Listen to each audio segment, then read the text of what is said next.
Joining me now to discuss this, the spokesman from Council Watch, Dean Hurlston. Dean, I thought this must have been a very early or a very late April Fool's joke, but they're fair income, aren't they? Unfortunately, Peter, they are 100% fair income. And, you know, what I think a lot of Victorians would like to see is where's the straight pride flag? Somehow straight people get lost in all of that. And as a gay man, I just don't understand any of this. But we're flying flags for countries that, or so-called countries that aren't even recognised. We're flying flags for people who are asexual, and we have this almost shame about the flag that soldiers died under defending to keep us free. Yeah, absolutely. The Australian flag is the one flag that we all want to actually see flying.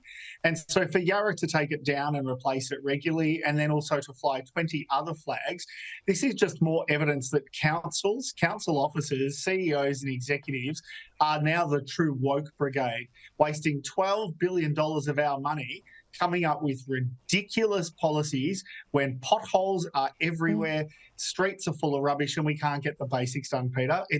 They've lost their mind. Well, I live adjacent to the city of Yarra. I'm in that city, though, for most of my shopping. I'd be there once a day at least.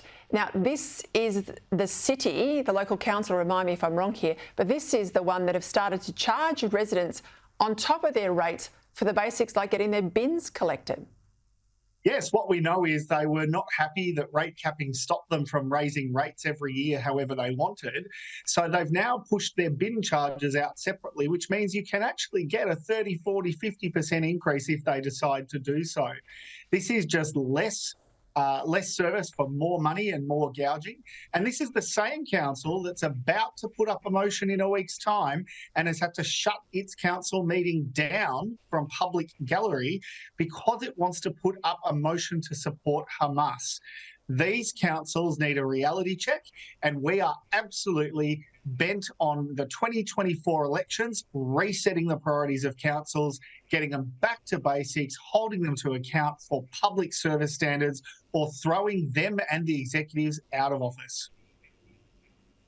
Hear, hear, Dean. I'll talk to you again on that push. I reckon most of my viewers have signed up to that already. Thank you for your time. I might add, and I'll say it again, they are the petri dish down here, some of these Melbourne councils. It will come your way.